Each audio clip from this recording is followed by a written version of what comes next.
اور آج ہم بات کریں گے کہ ایسے کا کنکلوژن کیا ہوتا ہے. کنکلوژن کہتے کس چیز میں؟ سب سے پہلے یہ جاننا بہت ضروری ہے کنکلوژن ہوتا کیا ہے. کنکلوژن کہتے ہیں نچوڑ کو، کہ آپ کی جتنی بھی پوری ڈسکشن تھی، جو آرگیومنٹ تھا، اس کا نچوڑ کیا نکلے.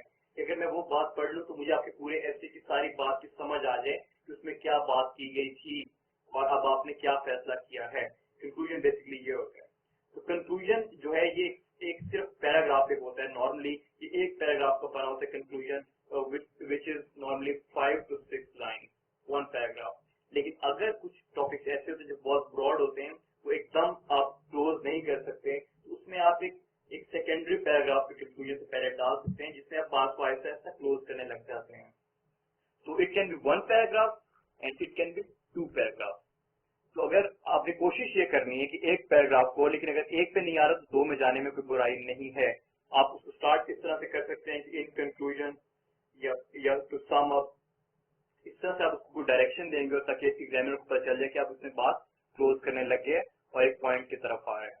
اب ایک بہت بڑی مسکنسیپشن ہوتی ہے کہ لوگ سجیشن کو کنکلوژن کے ساتھ جوڑ دیتے ہیں. سجیشن اور کنکلوژن بہت دو ڈفرینٹ چیزیں ہیں. سجیشن جو ہے وہ باڈی کا پارٹ ہوتے ہیں، اس میں آپ بتاتے ہیں کہ یہ مسئلے ہیں اور کہ یہ حل ہیں، یہ ہم کر سکتے ہیں تو حل نکل آئے گا.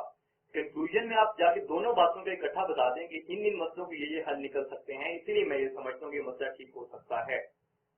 میرے خیال میں اب یہ بات بڑی کلیئر ہو گئی ہے کہ سجیشن اور کنکلوژن میں ایک بہت کلیئر لائن ہے اور دونوں چیزیں ایک چیز نہیں ہے. تو یہ چیز سمجھنا بہت ضروری ہے. تو ایک اور کوشچن بڑا نارملی کیا جاتا ہے کہ how is conclusion different from the rest of the ایسے. کنکلوژن بھی تو ایک وہی باتیں ہو رہی ہوتی ہیں باقی جو ایسے میں ہو رہی ہوتی ہیں؟ نہیں، وہ باتیں نہیں ہوتی جو باقی ایسے میں ہوتی ہیں. باقی ایسے میں کیا باتیں ہوتی ہیں؟ باقی ایسے کے اندر آپ سب سے پہلے انٹروڈیوس کراتے ہیں اپنا، انٹروڈکشن کے تھرو اپنے ٹاپک کو انٹروڈیوس کرتے ہیں جو کہ ڈسکریٹ پیراگراف ہوتا ہے. باڈی میں جا کے آپ اسپیسیفکلی ایک پوائنٹ اٹھا کے اس کو پروو کرتے ہیں. کنکلوژن میں جا کے آپ کسی ایک پوائنٹ کو پروو نہیں کرتے. کنکلوژن میں جا کے آپ پورے ایسے کو جا کے سمرائز کرتے ہیں کہ یہ مسئلے مسائل رہے ہیں، اب یہ ہو گیا ہے.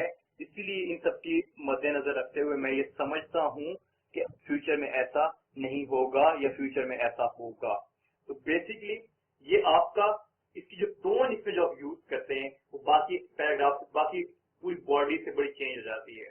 اس میں آپ ایک کمانڈنگ ٹون میں چلے جاتے ہیں کیونکہ آپ فیصلہ کر چکے ہیں. جس طرح جج ایک فیصلہ سناتا ہے، کنکلوڈ کرتا ہے، ریمارک دیتا ہے، آپ کی پوری بولنے کی ٹون چینج ہو جاتی ہے. اس میں آپ کے سینٹینسز کی ٹون چینج ہو جاتی ہے.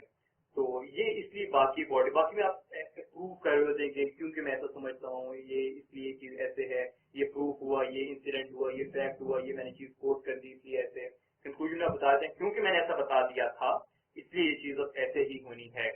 تو اسی لیے کنکلوژن باقی باڈی سے بہت ڈفرینٹ ہوتا ہے.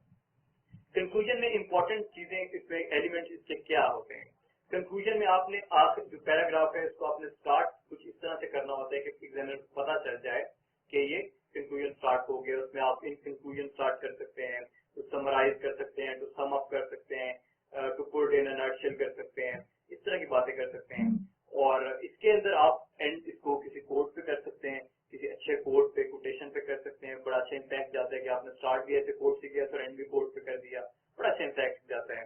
اور اس کے امپورٹنٹ ایلیمنٹ یہ ہوتے ہیں کہ آپ نے 5 سے 6 جملوں کا بنانا ہے. اس کے اندر کوئی آپ نے زیادہ لمبی چوڑی بات نہیں کرنی، کوئی ایسی چیز نہیں دوبارہ لے کے آنی جو آپ نے پہلے نہیں کی تھی. تو اب آپ کو دوبارہ سے کرنے کی ضرورت نہیں ہے کیونکہ وہ آپ کو پتا اور ایگزامینر کو نہیں پتا کہ آپ نے اور کیا بات کرنی ہے. تو یہ اس کے امپورٹنٹ ایلیمنٹس ہیں. Dos and don'ts of conclusion, اس میں وہی بات ہے کہ آپ نے 2 سے 3 پیراگراف پہ نہیں جانا. یہ ڈونٹ ہے اس کا کہ آپ نے زیادہ لمبی بات نہیں کرنی. جو آپ کا پیراگراف ہے اس کا سائز بھی 5 سے 6 لائن کا رہنا چاہیے، اس سے لمبا نہیں کرنا. ایسا نہ ہو کہ وہ بھی انٹروڈکشن کی طرح لمبا ہو جائے، آپ نے اس کو چھوٹا ہی رکھنا ہے. اور آپ نے اس کے اندر بھی کوئی مارکر یوز نہیں کرنا. اور آپ کو اس میں کنکلوژن کی ہیڈنگ دینے کی بھی ضرورت نہیں کہ اب آپ کا کنکلوژن اسٹارٹ ہو گئے. آپ نے ٹو سمرائز لکھ دیا تو ایگزامینر کو پتا چل جائے گا کہ اس میں کیا بات ہو رہی ہے. تو یہ اس کی امپورٹنٹ باتیں ہو گئیں. اور اس کے اندر سب سے امپورٹنٹ جو ڈوز میں آپ نے بات یاد رکھنی ہے وہ یہ ہے کہ آپ نے اس کے اندر کوئی نیا آرگیومنٹ نہیں اسٹارٹ کرنا. جو باتیں آپ نے پیچھے کی ہیں پورے ایسے کے اندر پوری آؤٹ لائن میں، آپ انہی باتوں کو پروو کریں گے، اپنے کنکلوڈ کریں گے ریمارکس کے ساتھ کیونکہ وہ چیزیں ایسے تھیں. اگر آپ نے اس کے اندر کوئی نئی بات کر دی جو آپ نے پیچھے باڈی میں نہیں کی تو بہت ایک برا امپیکٹ جاتا ہے. کیونکہ پرسنلی آئی بلیو